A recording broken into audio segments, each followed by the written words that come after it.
Yeah. Okay, I'm actually copying the notes from the class on Monday. I'm trying to do exactly what I did there. So the first part is a repeat. If you wanted to get that first part on video, you can go to the Monday video that I don't remember if I posted yet or not.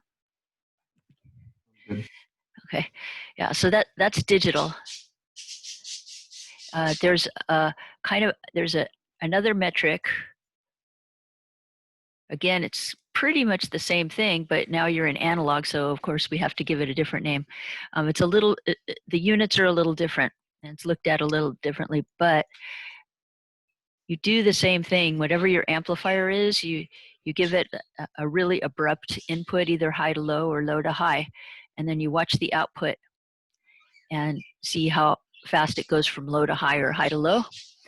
But in digital, you have kind of target voltages. You have your logic 1 and you have your logic 0 voltage. In analog, you're more interested in the slope of this thing. So the difference between this metric in digital and the metric in analog is metric in analog is a slope, whereas the metric in digital is time. Actually, it's called a slope. And I'm sorry, I have a dog asking to go out, so 5 seconds.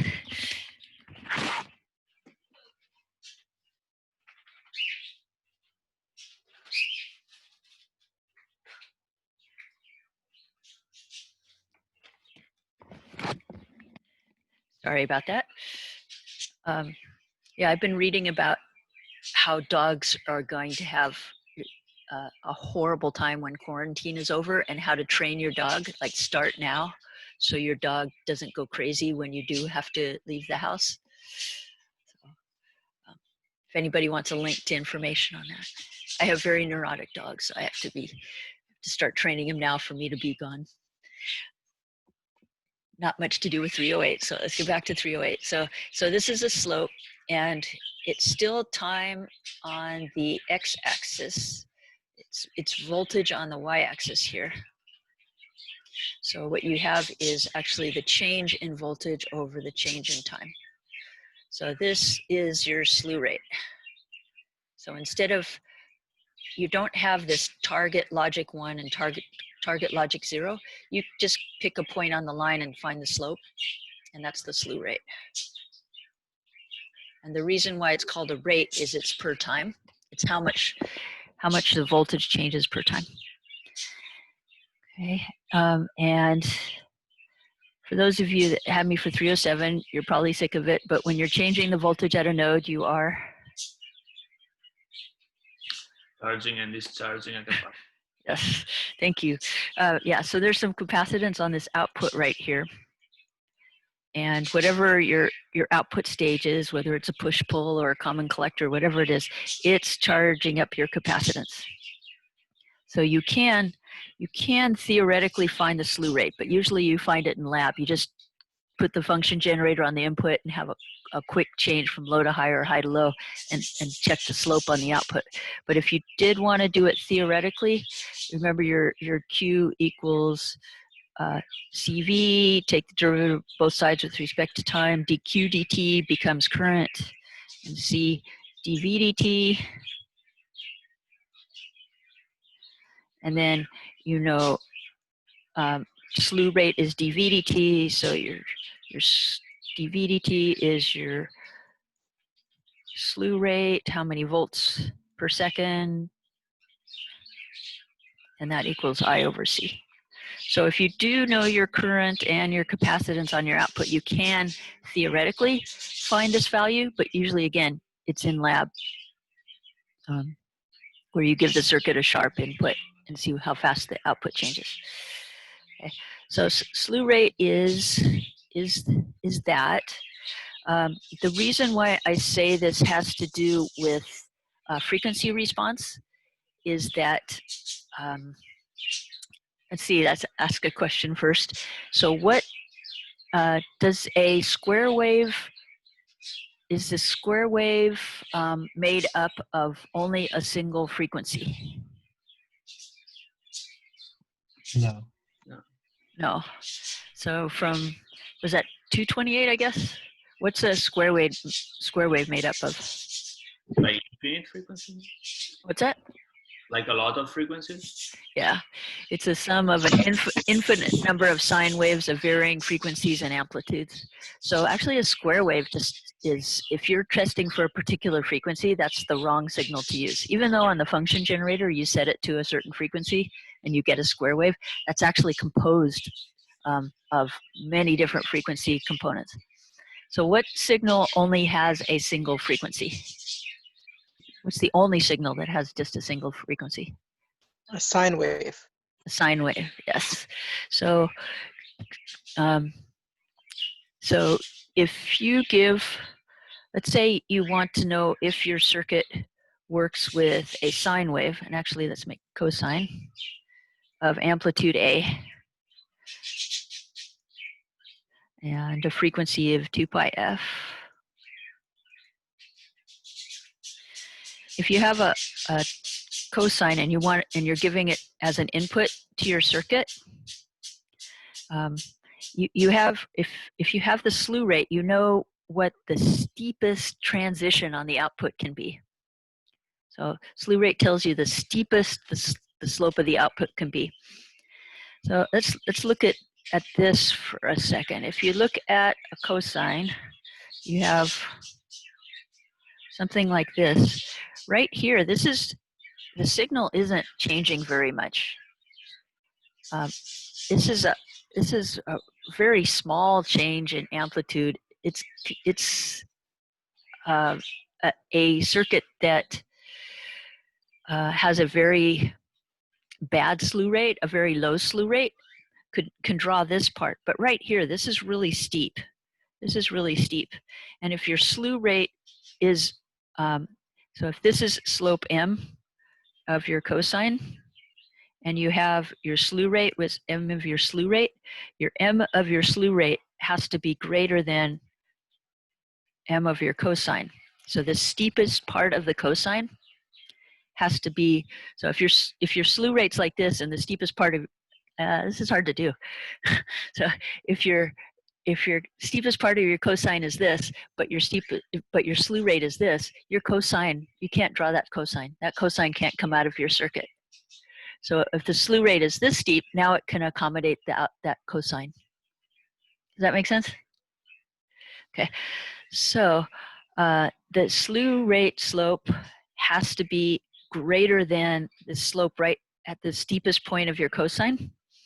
So to find slope, you take the derivative and you take d, let's just call this sine of t.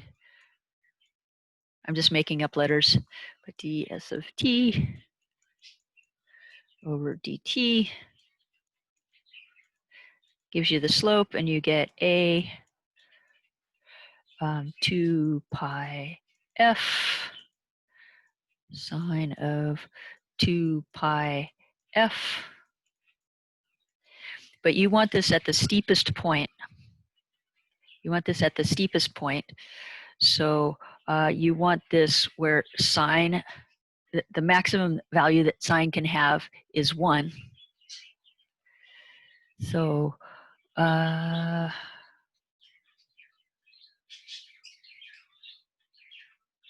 where do I want this? Where do I want this to make sine equal to 1? Like 90 degrees or something?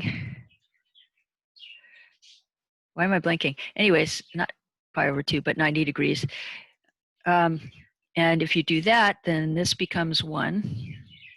And your maximum slope, wow, that's embarrassing to blank on that. 2 pi f, that's your maximum slope you can have with this signal as your input. Okay, so that's the maximum slope if you give this signal as your input, and you know that 2 pi f, that has to be less than your, or equal to your slew rate.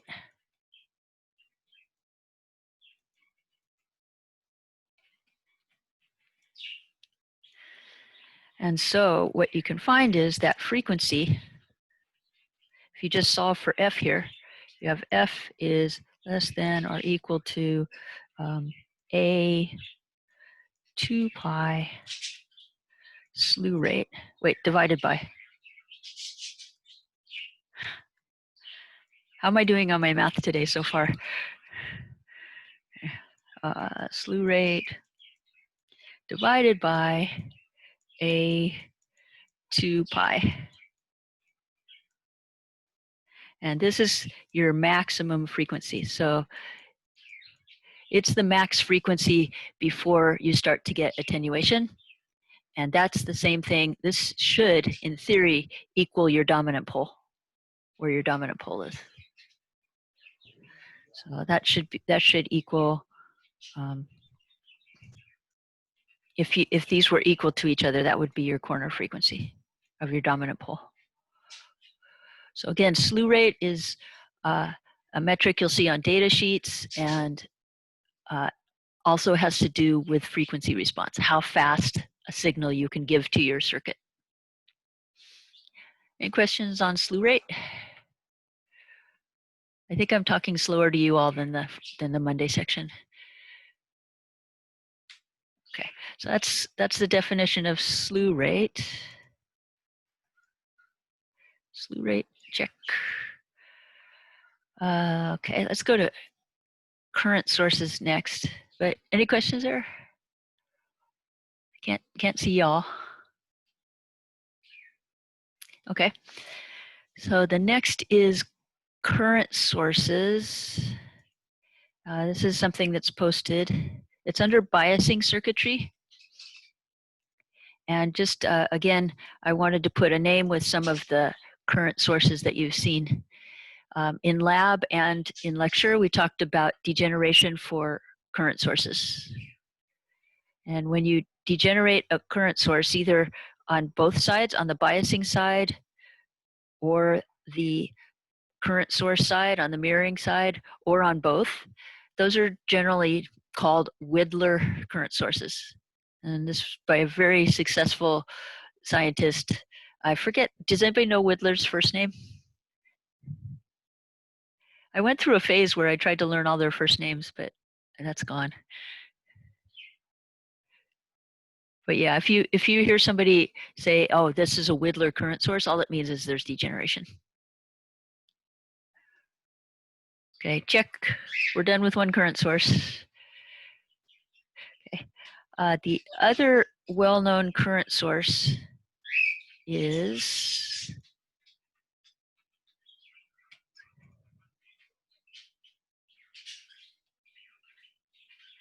not that. Where's Wilson's? Wilson current source. Oh, Wilson came before.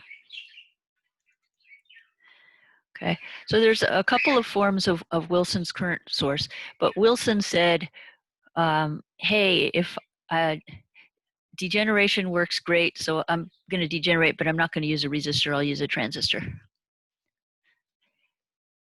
And this is not Mike Wilson, though Mike Wilson is probably as smart as this person. But in this case, we have like 2 transistors here. And here's a trick question. Is that cascoded? No. No, why not? There should be another transistor above M3 if it were. On the biasing side? But even, Yeah. how about on the mirror side? How's the mirror side different than a cascoded transistor? Oh, is that because M2 is in like diode configuration kind of? Yes, and that actually destroys its cascoded transistors are much better current sources than Wilson is. So Wilson has another advantage, but I'll save that for the video. But yeah, so Wilson tries to increase the resistance at this node right here. I don't know if you can see my cursor, but yeah, tries to increase the resistance here by diode connecting a transistor below M1. Does anybody remember the resistance on all 3 terminals if you use the quick method, on all three terminals, what the resistance is for a diode connected transistor?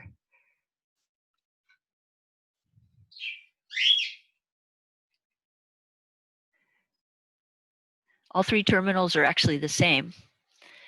And does anybody remember the resistance, perceived resistance at the source?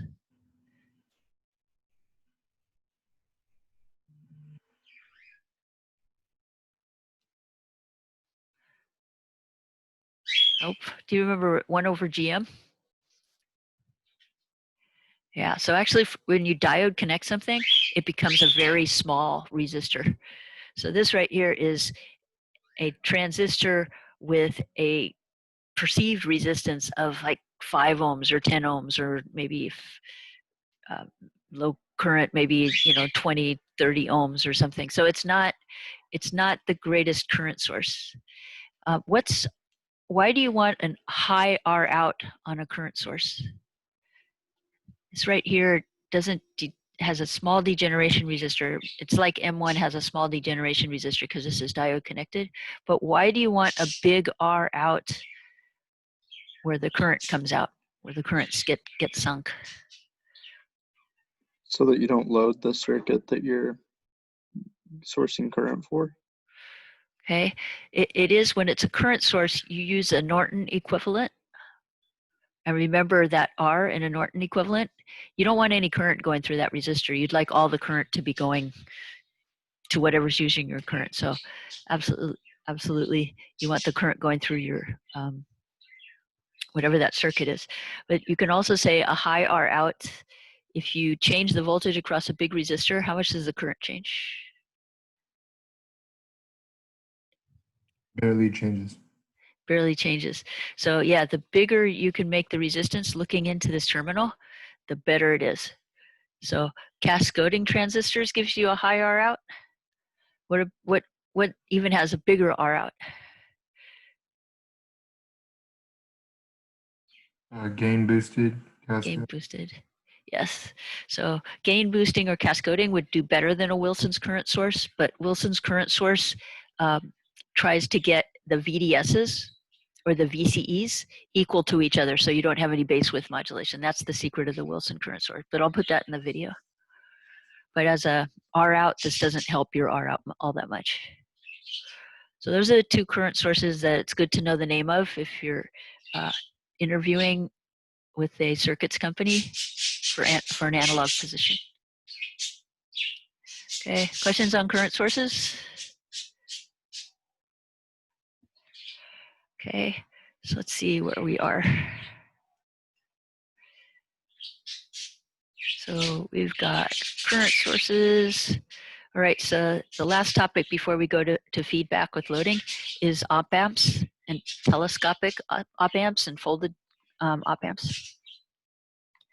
So let's go down here. This is the op amps.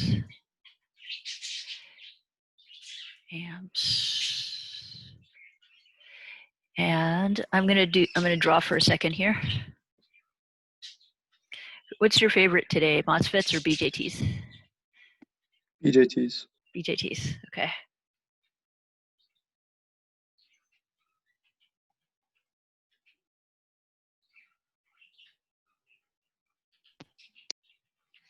Oh, actually, let me ask you a couple of other questions first. What's a diff pair superpower? Why are diff pairs pretty awesome?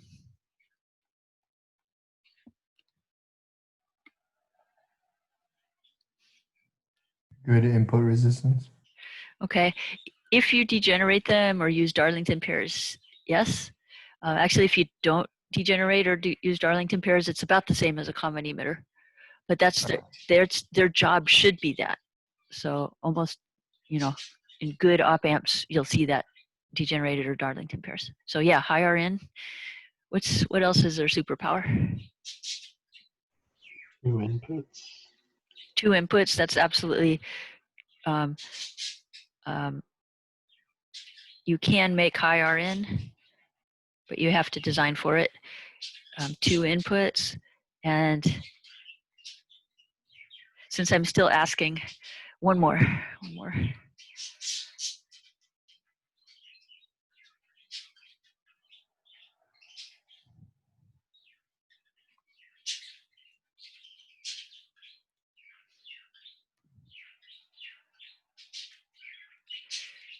What about noise? How are these things, you know, what's good about noise? Since the result is going to be basically the subtraction of the two inputs, any noise that gets that's observed on both channels will end up getting subtracted out. Exactly. So this gets rid of common mode noise, goes away. Common mode noise on inputs disappears. Okay. So let's say you had a common emitter.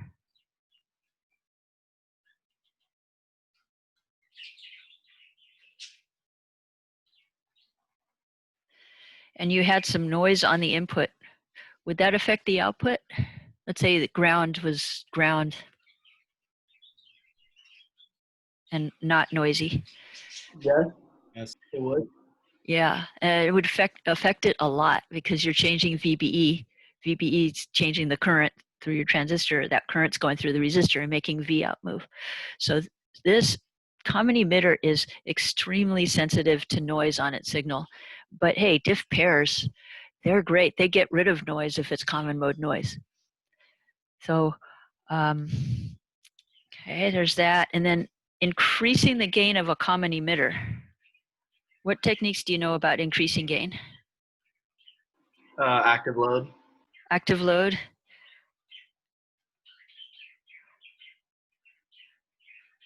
So active load. What if you wanted more? Decrease. Gain boost. What's that? Oh, I just said cascoding. Cascoding. And again, if you wanted even more, Gain boost. gain boosting, yeah. And you You know, when hardly, you're doing sorry. go ahead. When you're doing gain boosting, are you not just using another like op amp? You are, but you're using it to increase R out.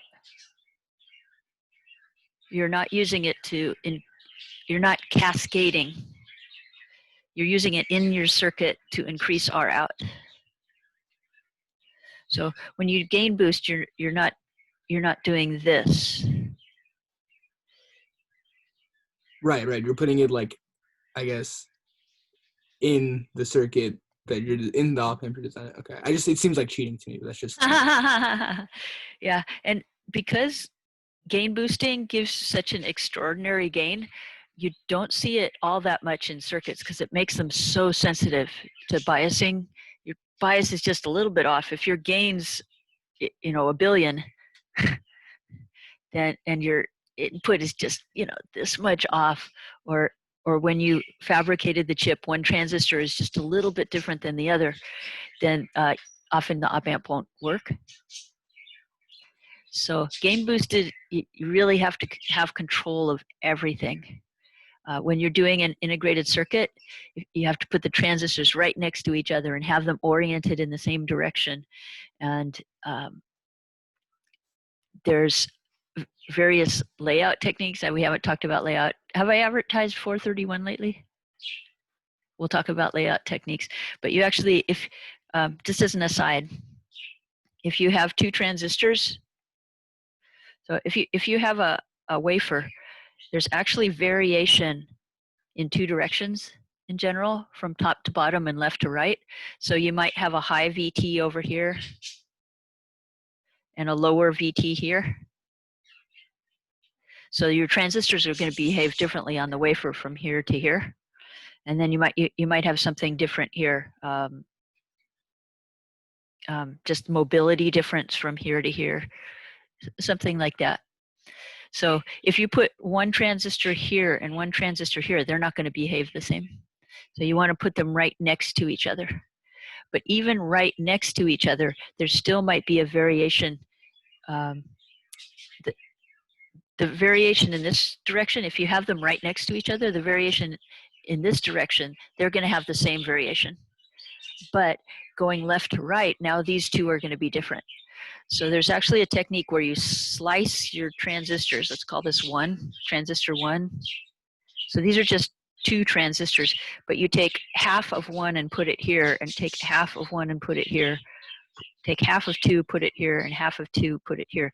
Now, half of one will be on the left, half of one will be on the right. Same thing with 2. Half of 2 is on the left, half of 2 is on the right. And then if you look in this direction, half of 2 is above, and half of 2 is below, and half of 1 is above, and half of 1 is below. So it's called common centroid layout. And it's when you absolutely have to have your transistors perfectly matched or the thing won't work. So if you were actually doing gain boosting, you'd probably have to go all the way down to layout in silicon and draw your transistors in some kind of common centroid layout. So they'd be just guaranteed to have a perfect match. I don't know if that went by too quick, but yeah, gain boosting is a neat technique, but it's so hard to get a chip to work that you won't see it very often. So with that being said, does that also mean that there's like a large increase in like the cost to manufacture like a gain boosted, I guess? It's actually not so bad. It's not that you're using a different material.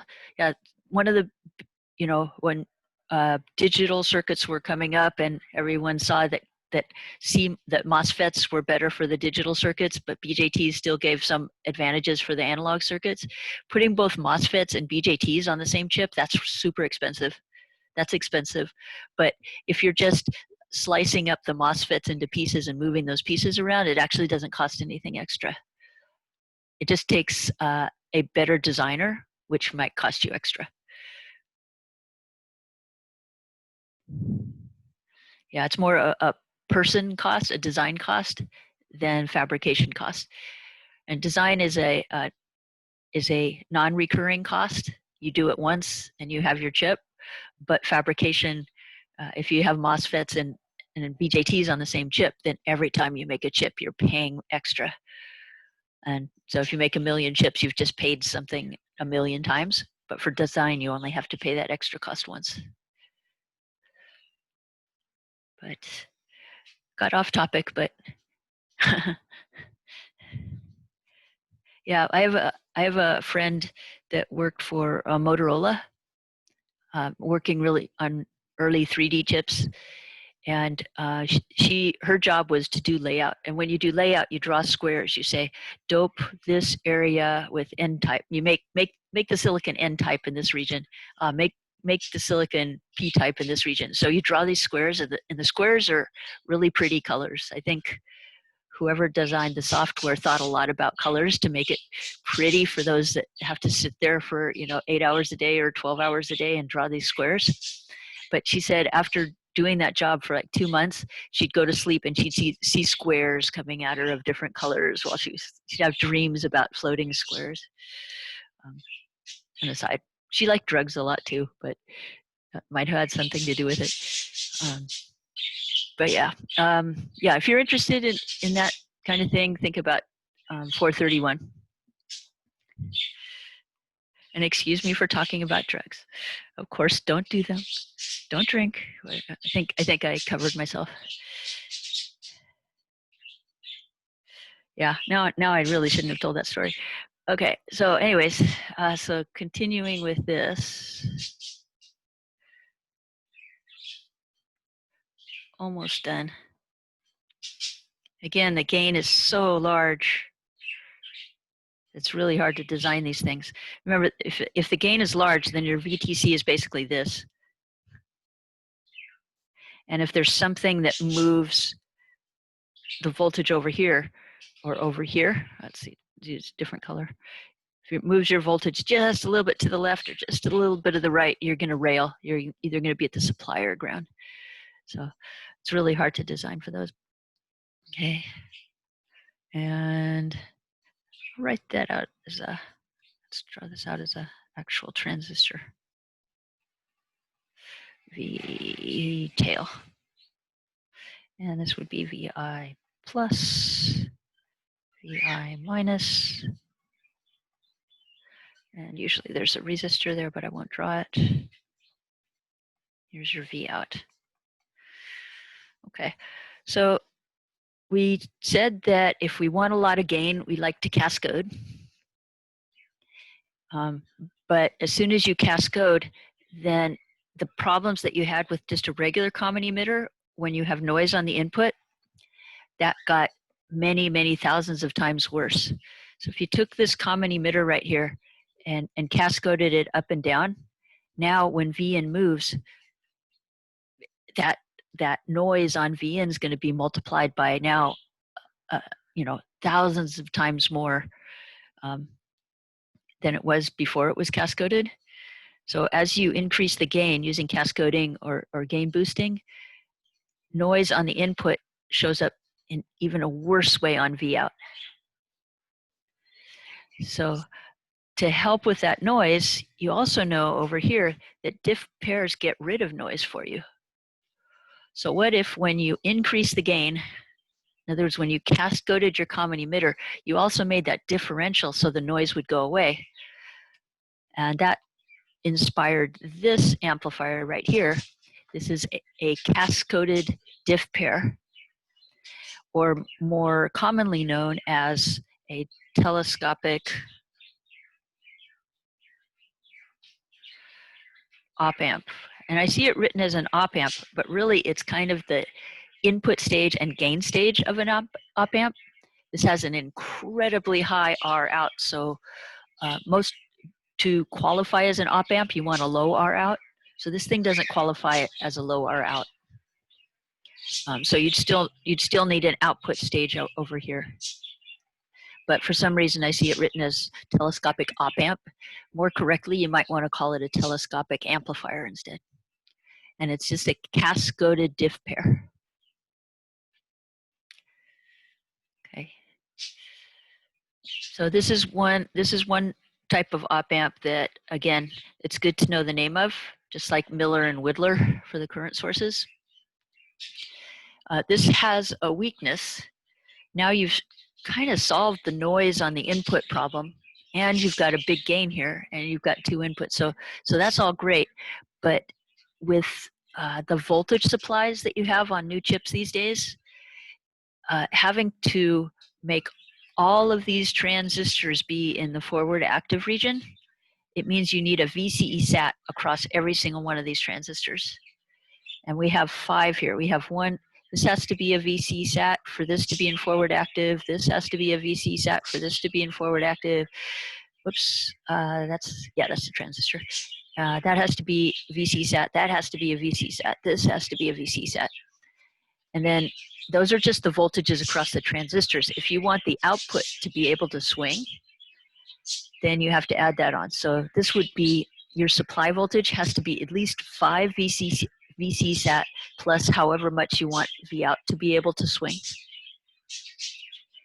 And that means your supply voltage sometimes has to be higher than you want it to. And again, if you take 431, you'll see if you want to design a chip, you have to pick a fabricator first. The fabricator's transistors have certain characteristics that you have to protect. For example, the Taiwan semiconductor transistors, the 180 nanometer Taiwan semiconductor transistors, they need a supply voltage of 1.8. So you're not supposed to go above that. If you go above that and your chip fails, they say, well, you didn't listen to us. So you're kind of limited by that 1.8 volt supply. So lots of times you have this problem of, hey, I only have 1.8 volts, but to keep all my transistors happy and have an output swing of, say, a volt, I can't do it with this. So the problem is that you have 5 transistors stacked on top of each other. So the solution would be to somehow get fewer transistors between the supply and ground. Instead of 5, somehow get less. So the last amplifier that we'll look at, it's good to know the name of. And again, I'll do a video of this for you to look at if you'd like to over summer. And this technique is used in a lot of circuits. Just because that supply voltage has gone down, and the fabricators say, oh, you can't use more than 1.2 volts. When you go down, so the 180 nanometer transistors that they allow up to 1.8 volts are 130 nanometer transistors. Those can only have 1.3 volts. So it gets more and more restrictive as your transistors get smaller. And some of that is, anybody know why that is?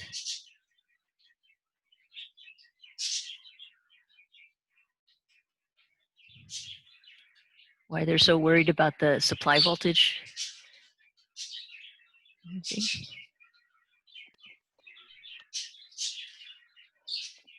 Would it just break down the diodes within the transistors respectively? Like if your voltage is too high, then it's not gonna have a depletion region or anything like that at a point?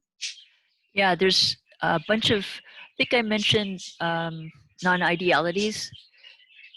There's punch through. If you have too high a voltage, the depletion regions actually overlap under the channel, and there's no charge under the channel anymore, and they stop conducting. But another thing happens is you have that insulator between the gate and the silicon. And what happens if you have a high voltage, the electrons get thrown through the channel so fast that if they get a little bit off their, not directory, what's it called when you have a flight? Trajectory? Wait, is that the word? Trajectory? Yes, that's it. Thank you. If they get a little bit off the trajectory, they can embed themselves in that insulator between the gate and silicon. And if you get too many electrons in there, that insulator starts conducting and your transistor is toast, and you can't recover from that error. If you have the depletion regions getting too big, then just turn down the voltage and your transistor is fine. But when you get all these electrons that have burrowed into the insulator between the gate and the silicon, and that insulator starts to have so many electrons that it can conduct between the gate and the silicon, that just you can't recover from that. Your chip is you just have to throw it out. Okay, so I forget what the question was, or I was just randomly talking. Maybe. Okay. All right. So yeah. So the technique used to get rid of just one, it's only one that you really get rid of, but it's called folding your circuit. And again, folding is, I've seen it in amplifiers. I don't know if anybody has worked with Gilbert cells. Gilbert cell is a mixer, if you've done audio stuff.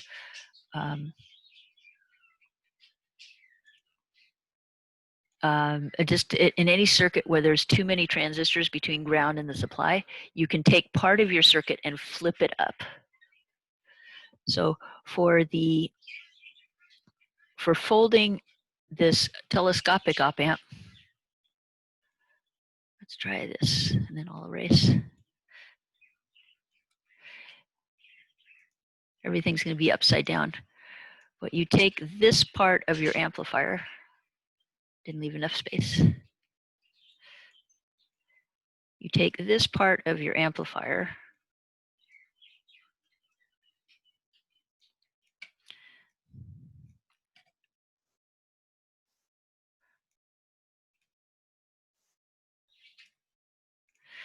and you connect it to the supply. You change these to PNPs. And all of this works with MOSFETs just as well as BJTs. So this would be a PNP going to the supply. And these are not the inputs anymore. These are biased to conduct ISS. So both of these have V bias on them.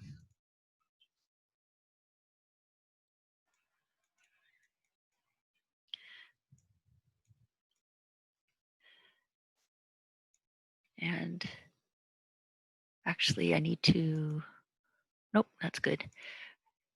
And one of these is connected here. One of these is connected here. I'll just give you, again, just a quick description for this folded telescopic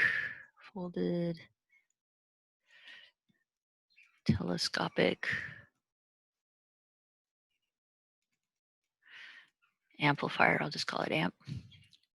So what happens is this has ISS going through it, both of these sides. So the sum of the current coming through here with the current going through here has to add up to ISS. Okay. So when VI plus and VI minus are equal to each other, you have ISS over 2 going through both sides.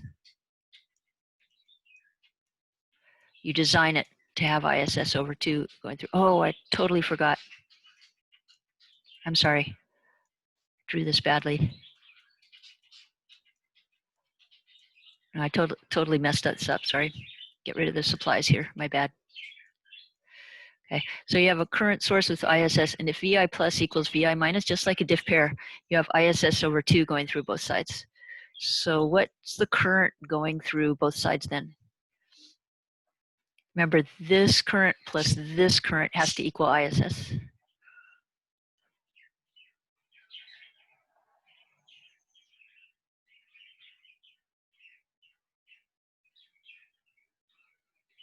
ISS over 2.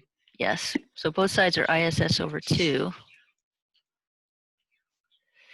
And that's exactly the same as when you set a diff pair. Both of the inputs of a diff pair equal to each other. You had ISS over 2 going through both sides of your diff pair. Okay, so now let's say I move VI plus up and VI minus down a little bit. If I move VI plus, since this is a PNP, if I move VI plus up, you're actually getting a little bit less current on this side because since it's a PNP, you're decreasing VBE. And now this side actually gets a little bit bigger. I should do this in a different color. ISS over 2. ISS over 2. Almost done with this. Okay, so remembering that this current plus this current has to equal ISS. If this current went up a little bit, what has to happen to this current? It's got to go down a little bit. It's got to go down a little bit. And remember, with the diff pair, when one side went up a little bit, the other side went down, you're getting the exact same behavior through these cascoded stage as you did with an actual diff pair, except the two transistors that control the circuit through the two sides, they're kind of folded up and put outside the cascoding part. Okay, and this doesn't save you much, but it saves you that one transistor on the bottom. So this folded technique, if you have a supply and too many transistors between the supply voltage and ground, taking part of your circuit and folding it up is a neat technique. And again, I'll make a video for this, but I just really quick went through there. Any questions I can answer here?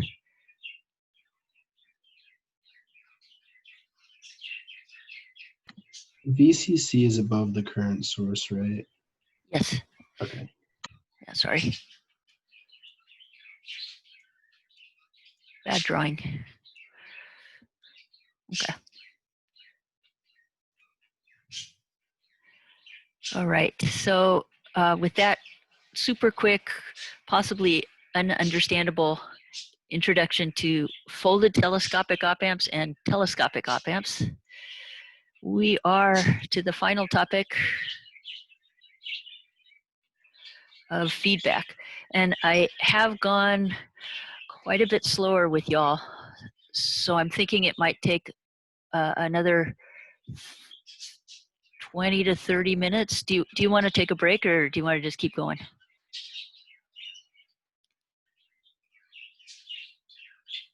That's just Fine. Keeping going.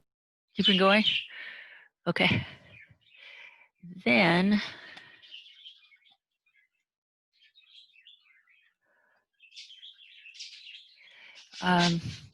we are on to feedback and feedback with loading. So we've been looking at frequency response with feedback with the 2 poles and Barkhausens.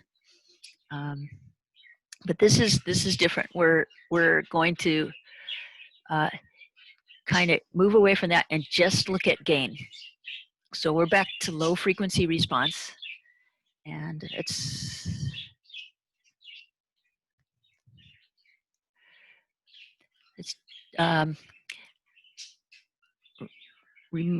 remind. We did this in class, but anybody remember what big T stands for, or what its name is?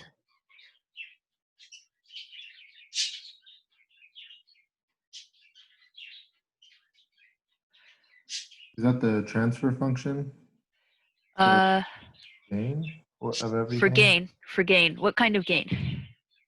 It's like the gain when there's feedback, right? Yes, this is not for the whole circuit. It's just around. If you look at, yeah, let's do it in the kind of traditional. Wow, I should be using the pen. Why am I using the mouse? Where you had.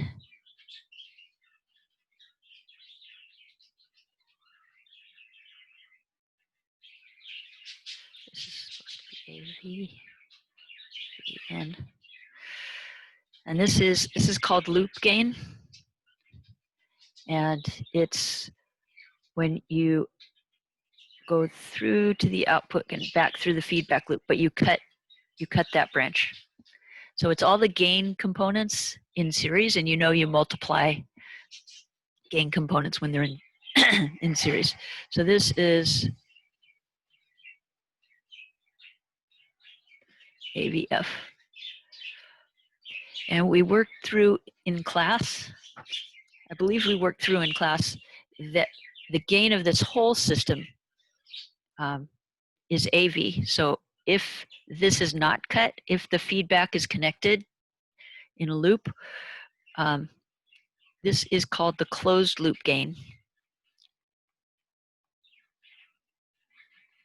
And it's with the feedback connected. And we found that equals 1 plus AVF. I'll write it actually over here. AV over 1 plus T.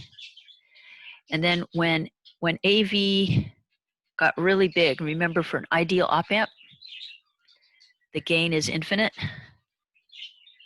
So if this goes to infinity, again, what's the gain? 1 over F. 1 over F. So what's described here, this is ideal.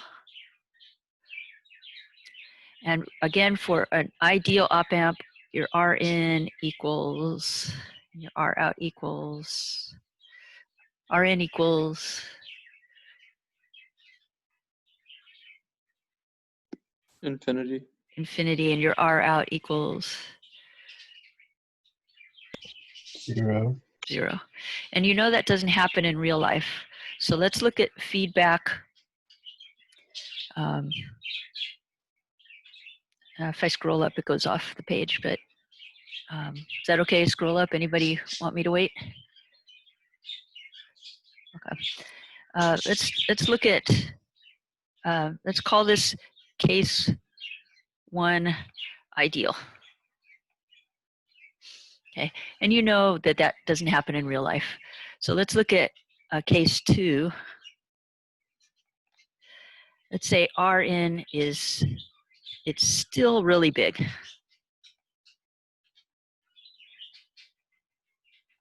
That's best case. And then R out is still really small. So not infinity and zero, but pretty good. Say your R out's 5 ohms and your Rn is a mega ohm or something. Okay, and AV does not equal infinity. So in this case, there's something neat that happens.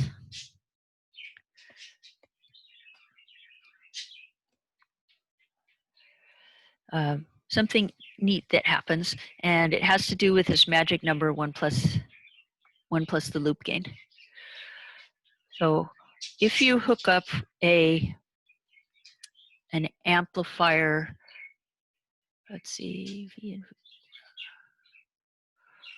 okay, I see what I did here. Okay, let's say you're doing a voltage amplifier, and this Rn and R out, those are for voltage amplifier. They're not for a current amplifier, not transconductance, transresistance. They'll have different. If you have a voltage input, you want a high Rn. If you want a current if you have a current input, then you want a low Rn. So current's the opposite of these, but since we've been doing voltage amplifiers all quarter, I'll just speak about voltage amplifiers. Okay, and our magic number. So for a voltage amplifier, magic stuff happens with 1 plus T. We've already figured out gain. Your gain is your AV over 1 plus AVF. So if you can find the gain of your op amp and the gain of your feedback block, you can find the gain of your final thing put together. And again, this is for these two conditions. It's for these two conditions. Okay, let's look at Rn. So this is something that's very cool that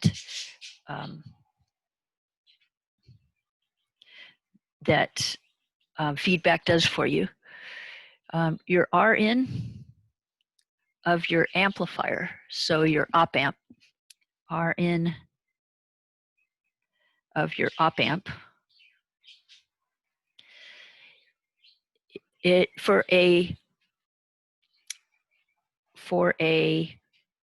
is the op amp without feedback right here. Do you want a high Rn or a low Rn again? I know I'm repeating, but for a voltage input amplifier, do you want a high Rn or low Rn? High. High. So it turns out, actually, when you hook it up with feedback, if your Rn and R out are pretty close to ideal or just really high, turns out feedback actually increases your Rn and makes it a better voltage amplifier input. And guess what? It also, for your R out with feedback, in other words, the feedback hooked up, it's your R out before you have feedback. And do you want a high R out or a low R out with the voltage output amplifier? Real low. Real low. So this actually divides your R out by 1 plus T. So that's why on some op amps, if they're hooked up with feedback, you can get an R out of like 0.05 ohms or something like that. It's pretty magical. Okay. So this, if you have these values, if you have your gain and you have your feedback factor, then you can figure out, and you have your R in of the op amp and R out of the op amp, you can figure out these new values. So let's go see how you do that. And my examples are from surprising feedback. There we go. Are from amplifiers that look a little bit different, but they were just a little bit easier to work with. Okay.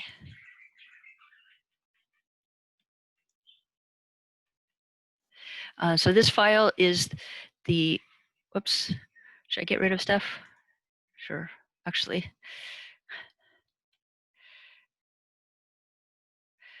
I should probably get rid of stuff, but we'll keep it going. This is an amplifier. This is its source. Remember, a source, if it's a voltage source, you can model it as a Thevenin equivalent. So this RB and these sources over here, that's all the source. So let's ignore that as just put V in right here. So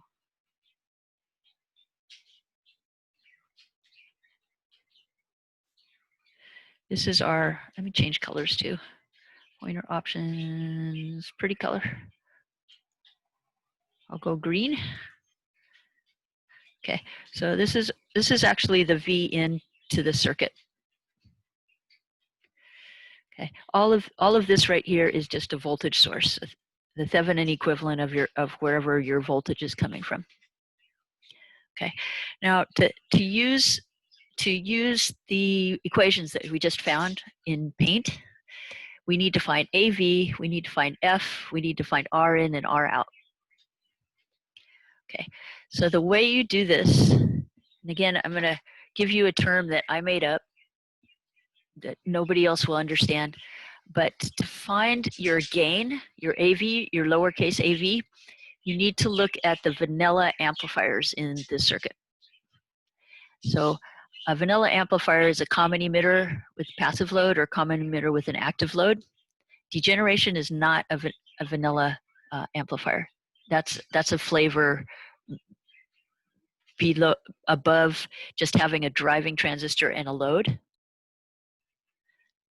Just having a driving transistor and a load, that's what I call vanilla. But if there's degeneration, that's extra. So what amplifier do you see V in going into?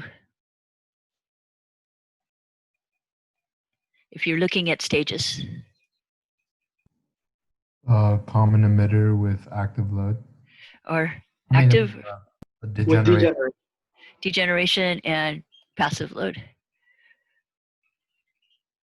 Okay, so if you do that, then that got rid of the supply. That's my first amplifier because degeneration is extra. Degeneration is actually feedback. So I'll get rid of that. So that's your first stage of your input trying to get to your output. What's the next stage it hits? Another common emitter. Another common emitter with passive load. And then does it hit another stage? Common collector. Exactly. And this RL, it's not degeneration, it's actually part of the circuit, so you have to circle that. And now you are at V out. So you went from V in to V out. Turns out those three amplifiers cascaded is your AV. So what's the gain of a common emitter with a passive load?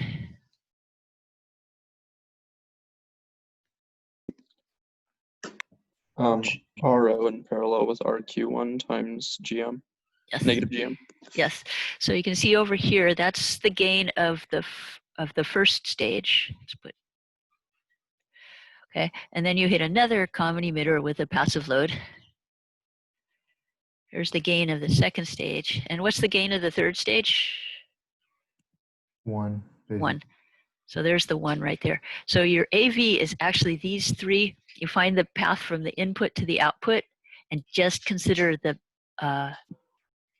vanilla versions of those amplifiers. That's your gain. That's your AV. Oh, okay. So when we're looking at just specifically getting AV, so we're not looking at the degeneration. We're looking purely at what you call the vanilla amplifiers. Yes. Okay. Yeah, and if you want to go through the math, the book I posted, Gray and Meyer, it's slightly painful because they put everything in the kitchen sink in there. But if you want to go through the math, I've kind of fuzzified it a little bit. But this is basically the steps you go through. Okay, so now we have AV. So this whole thing right here, that is your op amp. Okay. Anything that's left, that is your feedback. That's your feedback factor.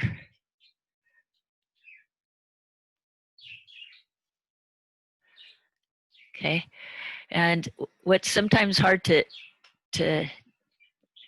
figure out is where the input to that feedback block is and where the output is.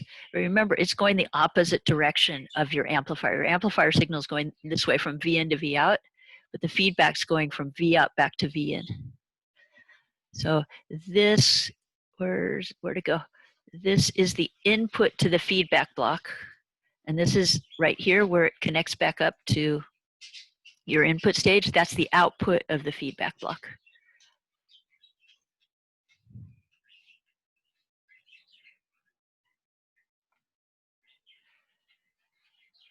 Okay, so what is the gain from the input of the feedback block to the output of the feedback block?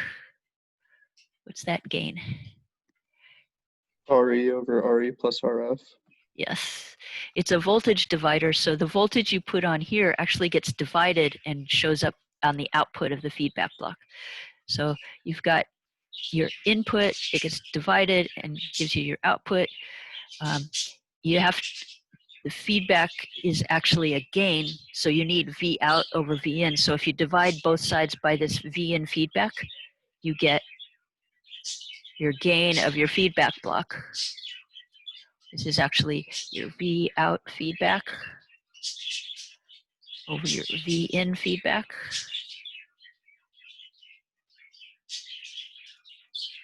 That equals F. All right, so we've got AV and F. We're almost done. And this may seem weird to ignore the feedback when you're finding R in and R out, but what you care about is the R in and R out of your op amp. So to do that, should I try a different color? What's a good color? Pink color. We've got red, we've got green. Purple. Purple? I like purple. Okay, so what you want to look at is the first stage, first vanilla stage of your op amp and find the RN for that. So what's the RN of that first stage? The RPi. RPi. So check. That is actually your, when I wrote in Paint, RN of the op amp, it's just RPi. It's whatever your the RN is of your first stage. Okay, what about R out? 1 over GM. 1 over GM, yes, that's right there, but okay. So of your op amp. And now for voltage input, voltage output amplifier, you have found all the values you need to figure out your new RN, your new R out, and your new gain. Okay. And then you would go back and see if I can minimize this. Nope, I've minimized something else by accident. Okay, so then I can bring up Paint. So you've got your AV, you've got your feedback factor, you've got your RN of your op amp, you've got your loop gain because you have AV and F, you have your R out, your 1 over GM. And this is going to be a good approximation if RN is really big and R out is really small. And for whatever gain you have.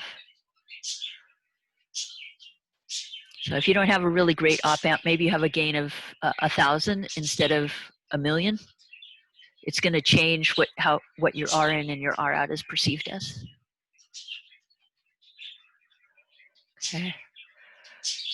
So case 3, and I'm going to just go quickly through this one because it actually takes quite a while to go through the math, and that's not a topic for today, but I will post a video if you really want to see it. Plus there's a Word document that goes through that analysis if you want. But let's just look at case 3. Case 3 is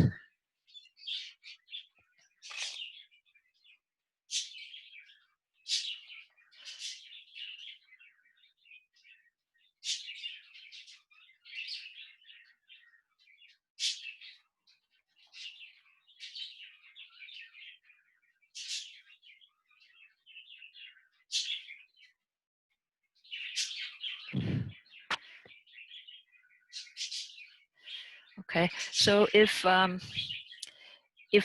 and R out, these are actually more important on this one.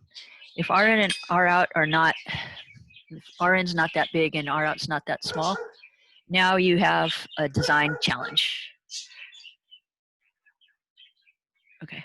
And AV actually can be big or small. It doesn't matter so much with this one. So maybe I should just cross this out. It's more about the RN and R out. So let's look at, I'm going to go to that Word document, like that I said is posted on Canvas. And let's see what happens here. So I go through finding A, V, finding F, and now that first example when RN is big and R out is small, that's the solution you find with, you consider that without loading. If RN is big, then it's not going to pull current, and if R out is small, it can supply lots of current. So that's up to here, that first example. But now let's look at it with loading. And again, loading happens when R out's not all that small and RN's not all that big. And or. Okay. So let's see what happens. And again, I'll do a better version of this.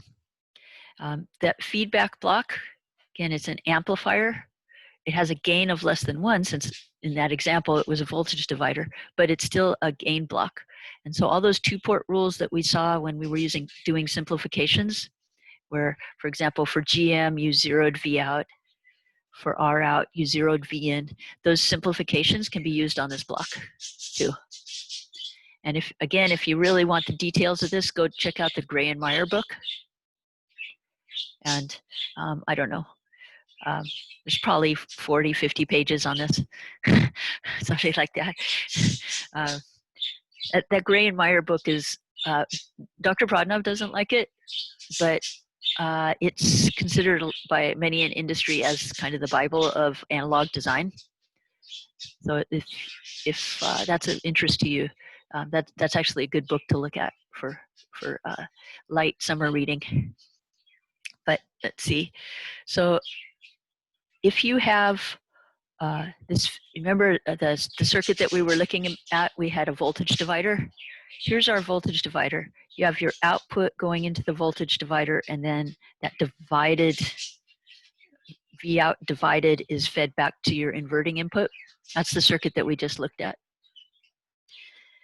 If you want to see how your feedback affects V in, there's some rules, and we didn't go through naming.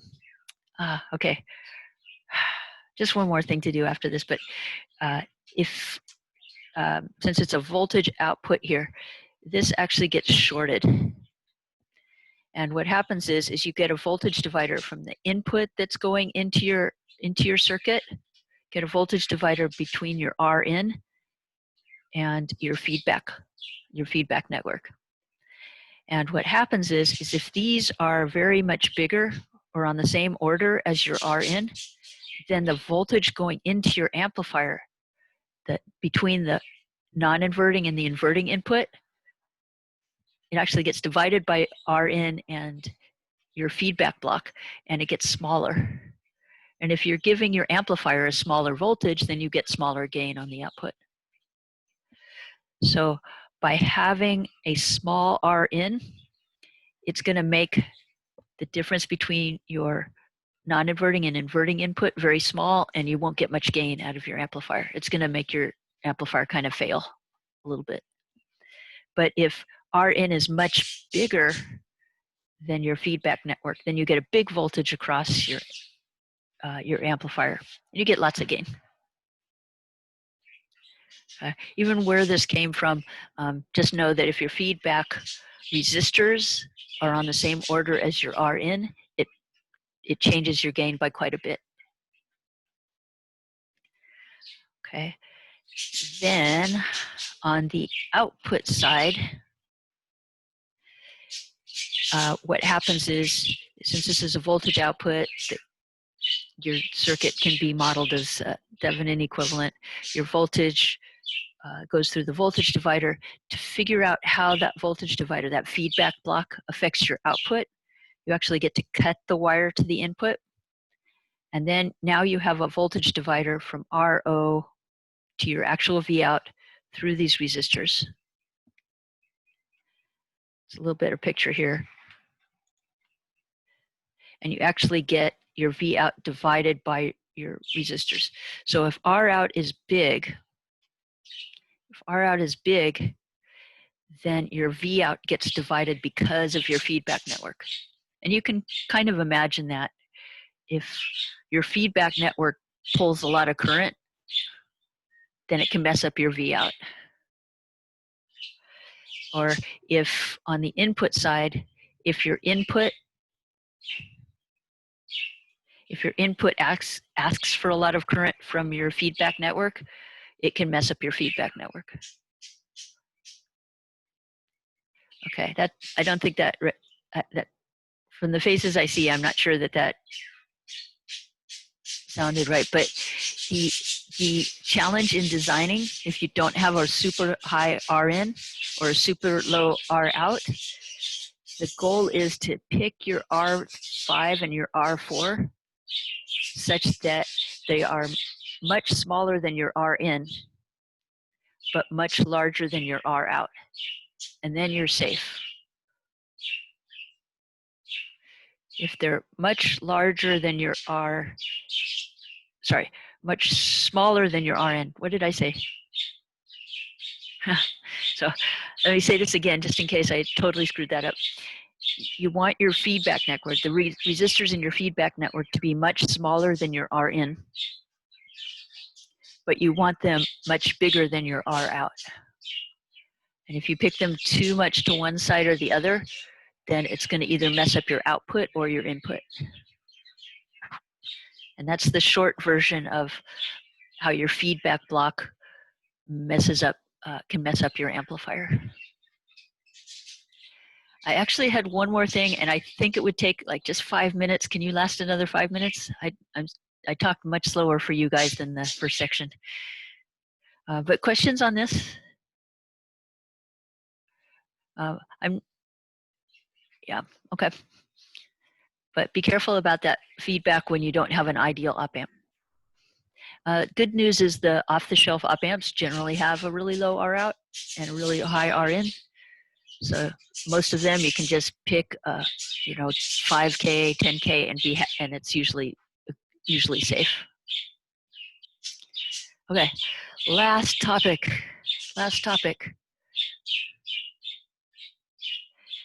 If you decide to read the Gray and Meyer book, they won't call them transconduct. Well, they will on different chapters. They won't call them transconductance amplifiers, voltage amplifiers, current amplifiers, transresistance amplifiers, transimpedance amplifiers. They will call them series shunt or shunt or shunt series or shunt amplifiers. And it's actually saying the same thing. It's saying whether it's voltage input or voltage input or current input, or voltage output or current output. But just as where those names come from, because they show up too in depending on which textbook you use. So the way you figure out the name here is you look at the input to your circuit. So that input to the circuit was at the base of this transistor. Okay, and then you look at the feedback block, and this is the output of the feedback block. Are they on the same node? Or a better way to say it, do they have to go through a transistor to get to each other? Yes. Okay. So the Vin is on the base of this transistor. This is on the emitter. So you have to go through the transistor to get to each other. Those are considered as series. So if you can recognize the input as series, then you know that your amplifier has a voltage input.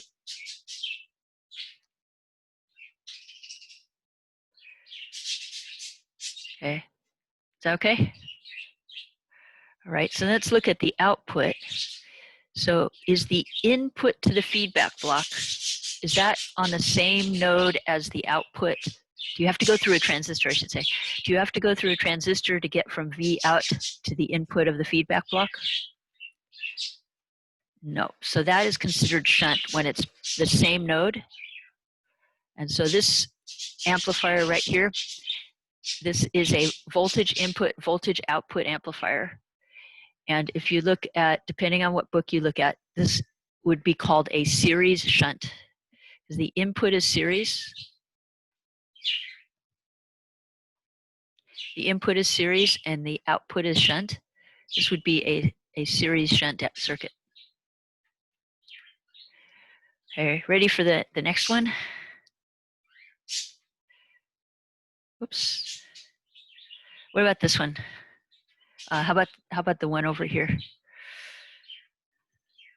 And this RO should actually be, this RO should actually be inside the amplifier. What kind of input do you think does this have?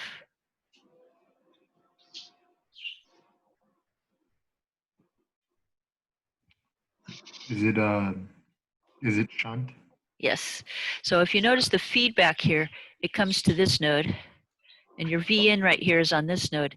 You don't have to go through a transistor to get from V in to this node. So they're basically on the same node, so it's shunt input, and that means it's current input.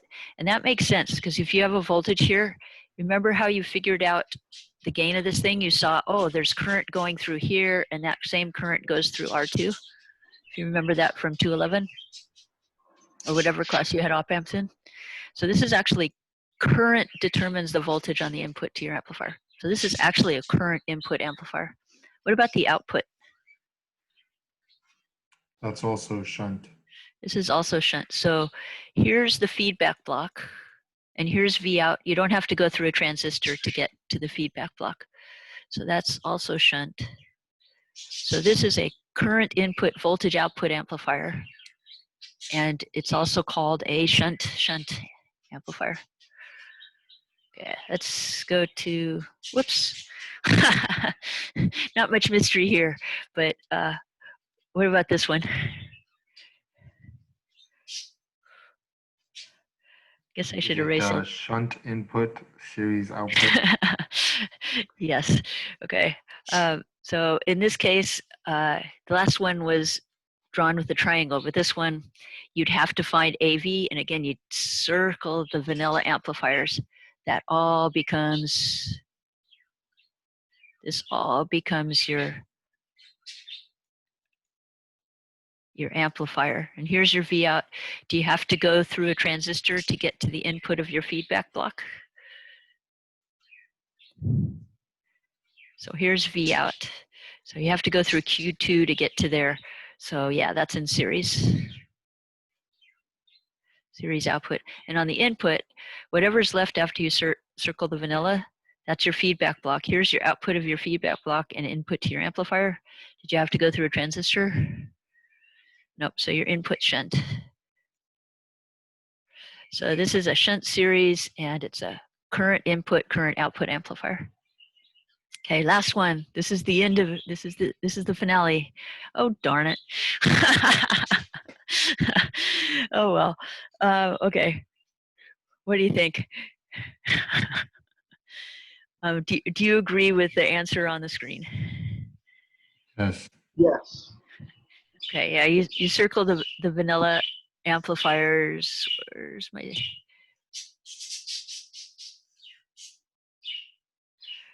Everything left is your feedback block. Here's your output. Here's your input to your feedback block. You have to go through this transistor. So the output is series. Here's the output of the feedback block, and here's the input to your whole circuit. You have to go through a transistor there too. So this is also series. So it's a voltage input, current output amplifier, and a series amplifier. And knowing the name series, you know how in that other handout I had like scissors cutting the wire? If it's series, you cut the wire.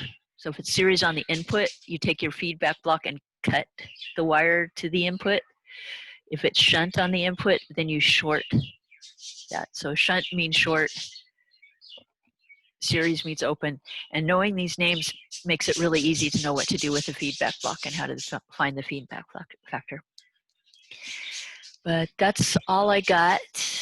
Questions? I talked like 20 minutes longer for you all than you got more of your money's worth.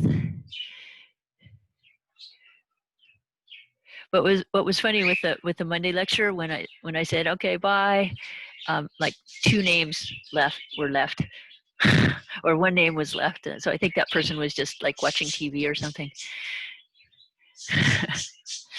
But if there's any questions on these, I'll be around all summer, and again, I'll post some videos that I think will help you make sure you're ready for the next classes, and you can watch them as like a preview to next quarter or whatever. Any questions? Okay. All right, then thank you again. And those that haven't signed up for an interview, please do. Thanks, Professor. Thanks for everything. All right. Yeah, no, thank you all for being so patient again. Have a good summer. All right, you too. Thanks. Thank you very much. All right. Bye-bye. Have a good one. Bye. Bye-bye. Thank you. Bye. Bye-bye.